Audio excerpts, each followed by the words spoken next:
centaines de cadavres là-bas. Ouais, voilà. Pour l'ambition de cette série, il fallait des chefs-op, il fallait des réalisateurs vraiment de très très haut niveau pour placer l'ambition à un niveau cinématographique. Et on a ces talents-là en France. Ça, c'est coupé. Des réalisateurs ou des réalisatrices français qui ont le goût du genre, qui ont la capacité à le faire exister, émergent de plus en plus. C'était un des critères pour nous de recherche. On est mouillés, on est fatigués, mais on l'a fait! On l'a fait! On avait déjà travaillé avec Thierry et avec Canal+ sur une mini-série qui s'appelle Infinity, qui nous a rapprochés tous sur l'idée de proposer à Thierry d'être le réalisateur d'un bloc de la série, donc des 4 premiers épisodes. Là, tu peux jouer un petit peu avec Miro qui est là. Regarde, parce qu'en fait, ça marche en fait. Quand ça fait brille, ça tient. Et par ailleurs, d'être le directeur artistique sur l'ensemble de la série. Ce qui me plaît dans le cinéma de genre, en fait, avant tout, c'est de pouvoir créer des univers. Je pense que moi, c'est de là où je viens, de l'artistique. Donc, c'est de créer des univers et de plonger mes personnages à l'intérieur. Toi, petit à petit, progressivement, tu regardes et là, ça commence un petit peu à monter quand même. La plupart du cinéma de genre, c'est des personnages archétypaux. Donc, ça nous permet de fabriquer des histoires plutôt mythologiques et de pouvoir développer un univers hyper riche autour. Le travail d'Édouard Salier nous avait, Guillaume et moi, marqué dès le départ. Je trouve que l'autre, l'arrivée de Gabriel était carrément plus folle. D'abord, c'est un réalisateur de clips et aussi de publicité. Et il avait réalisé un court-métrage qui s'appelle Habana, qui nous avait vraiment frappé. Ce qui est important, c'est d'avoir le regard là, tu vois, au ralenti de Djibouti, tu vois, et de Clermont qui arrive en face de lui, c'est qui lui fait un grand sourire. Le cinéma de genre, ça permet de raconter à travers des métaphores de plus grandes histoires, de grandes épopées, des choses aussi parfois personnelles. Dans le genre, il y a un champ des possibles infini. Et moi, c'est ce que j'aime bien, parce que je viens plutôt d'un univers assez graphique aussi. Donc forcément, ça me parle. Ça convoque l'imaginaire, ça convoque l'enfance, ça convoque plein de choses voilà, qui me sont chères. Arrête. Avec Édouard, après, on s'est mis d'accord d'abord sur le ton général, donc on a vraiment beaucoup parlé. Assez rapidement, en fait, on avait des différences, mais on se retrouvait assez vite sur la noirceur du personnage, sur le traitement du récit lui-même, sur le traitement visuel. Et puis encore une fois, je pense qu'on est sensible aux mêmes références, aux mêmes films, aux mêmes bandes dessinées. Tu mets le casque.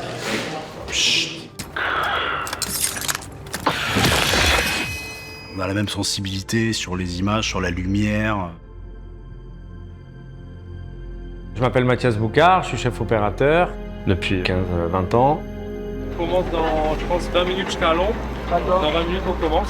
J'ai travaillé sur l'Odyssée, sur Eiffel et récemment sur Athéna, le film de Romain Gabras. Mathias, s'il y a un plan focal qu'on peut faire, c'est effectivement celui-là quand il arrive avec la caméra en avant-plan. bien sûr. Parce qu'elle raconte ce qu'il Ouais, fait. j'ai vu le scénar. Avec Thierry Pan, ça fait longtemps qu'on se connaît. Ce qui est génial avec Thierry, c'est quand j'arrive sur un décor, je sais que ça va me plaire parce qu'il aura pensé à tous les détails, il se sera raconté une histoire et quand j'arrive, je sais que je peux me raconter la même histoire que lui. Même si il m'a rien dit, je comprends ce qui se passe. On fait 3, 2, 1, poussière, action, tac. Là, tu vas le choper par là. Ouais, je suis dans le dos. Là, il vient là. Je suis Mathieu Plainfossé, chef opérateur du bloc 2. J'ai fait la série Peaky Blinders, la dernière saison, la saison 6. Je travaille avec Édouard Salier depuis très longtemps, même plus de 10 ans aujourd'hui. On a fait Mortel ensemble, on a fait aussi des épisodes de La Révolution. C'est une collaboration assez exceptionnelle. Parce que c'est plus immersif quand tu chauffes Djibouti et t'as l'autre qui arrive comme ça et après tu repars. Ouais. Mais après ça, on va se remettre une autre caméra. Oui, bien sûr. Tu t'en sors. Le coupel, ou machin. Ce qui est cool, c'est de se prendre Djibouti et Gabriel en l'air. Ben ouais, c'est exactement. Allons-y. Stop. Je vais demander. Vas-y, fais voir. Et tourne dans l'autre sens. Là. Il a fait une version claire. Là, tu fermes un petit peu en diaph, s'il te plaît. Il y a des différences, pas notoires, mais des différences entre le bloc 1 et le bloc 2 au niveau de la lumière, mais qu'elle est, je dirais, par de goût, de cadre. Édouard, par son parcours et ses autres films, il y a quelque chose de d'assez noir, d'assez deep comme ça dans ces personnages qui en plus collait assez bien à la deuxième partie de la saison, qui se noircit un petit peu plus. Où on s'est mis d'accord, c'était comment on allait tourner. Ce qui a été très important, ça a été le choix de tourner en optique anamorphique. L'anamorphique, c'est vraiment normalement un format réservé au cinéma, qui se fait très peu en série, mais on avait vraiment envie de ce look et on avait vraiment envie d'être dans un film. Et on voulait que quand les gens ils allument leur télé, ils soient transportés dans ce monde-là.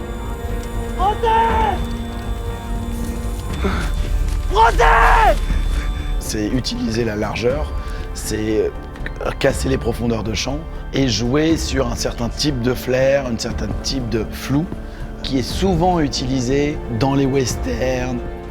Et on avec des plans très très larges et des gros plans serrés, toujours impliquer les personnages dans des décors assez immenses et pas avoir peur de la grandeur. On les récupère eux et c'est Gabriel qui rentre dans le champ ici. Gabriel va par là, qui rentre comme ça, qui regarde, qui voit du sang ici. On a beaucoup de discussions qui sont en large, en plan, mais moyen large en fait. Et puis on a la chance vraiment d'avoir des acteurs vraiment sublimes, qui ont tous de la personnalité, qui amènent tous quelque chose au film, qui sont très photogéniques, donc qui impriment vraiment la caméra. Donc travailler en anamorphique, c'est tout de suite pousser les limites de la décoration, de nos arrière-plans, donc de la figuration.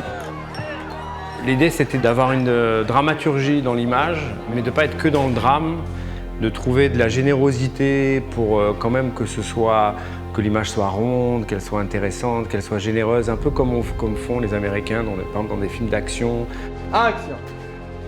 Et nous, dans les découpages et dans la façon dont on filme et dans la lumière que j'ai faite, par exemple, j'avais cette envie de cinéma, qu'on se sente dans un long film, mais c'est une série. Voilà, c'est vraiment une série de cinéma.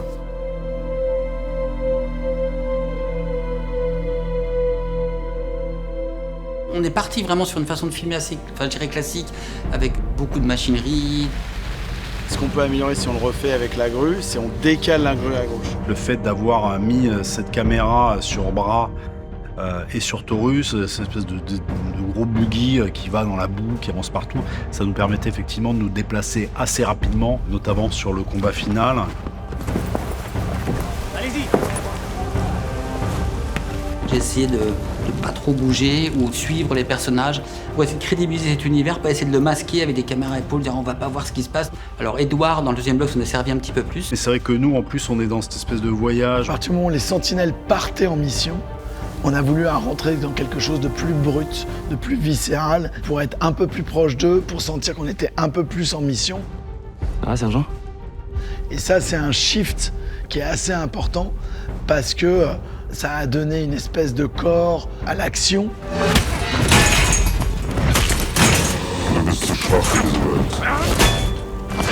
On est dans une série sombre, d'ailleurs on est dans une série adulte. Elle aborde la violence, elle est violente. Le champ de bataille de la guerre de 14, il était violent et on y va pleinement. On voulait aller dans le genre en fait, et pour être fan de genre et pour aller dans des festivals de films de genre, les fans de genre, ils veulent voir du sang quoi.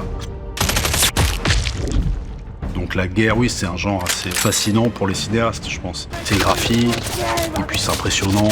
En termes de mise en scène, effectivement, c'est un grand terrain de jeu. Je dirais pas qu'on a révolutionné le film de guerre, on a bien regardé ce qui avait été fait et comment ça a été très bien fait. Ce que j'aime dans les films de guerre, c'est les grandes aventures, c'est les épopées, c'est la dimension épique d'une histoire, c'est des terrains en fait qui font que les personnages vont au bout de ce qu'ils ont de pire chez eux. J'irai au fin fond de l'Allemagne s'il faut. Et je vais leur retrouver leurs soldats là. Et je vais le saigner. Comment on a travaillé l'esthétisme de la guerre? Déjà, on la traite au loin, on la traite moins frontalement en fait.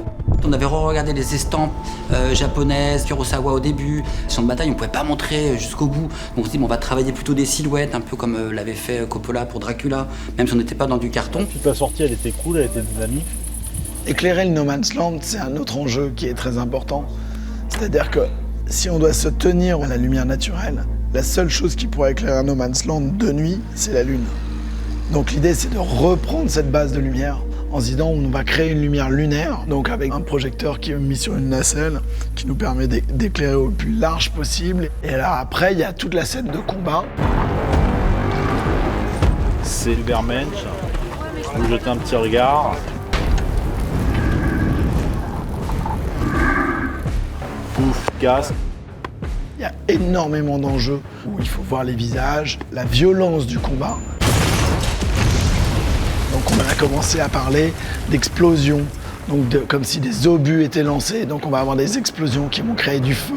Le feu va devenir un autre élément qui éclaire. C'est ce que je trouve assez fascinant en fait dans le travail de collaboration qu'on peut avoir entre un metteur en scène et la lumière, c'est comment ces deux univers s'intègrent totalement et aident à raconter une histoire.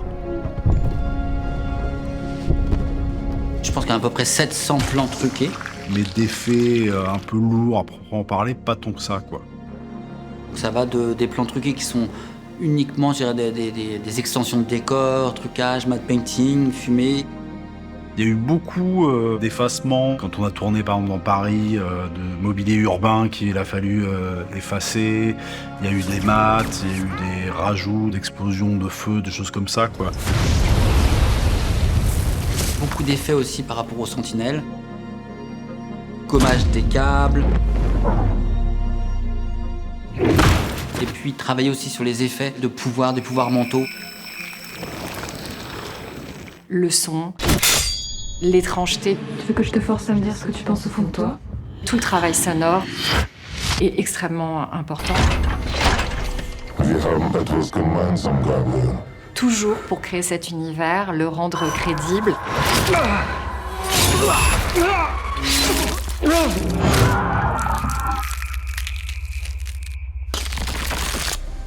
La bande-son était très riche.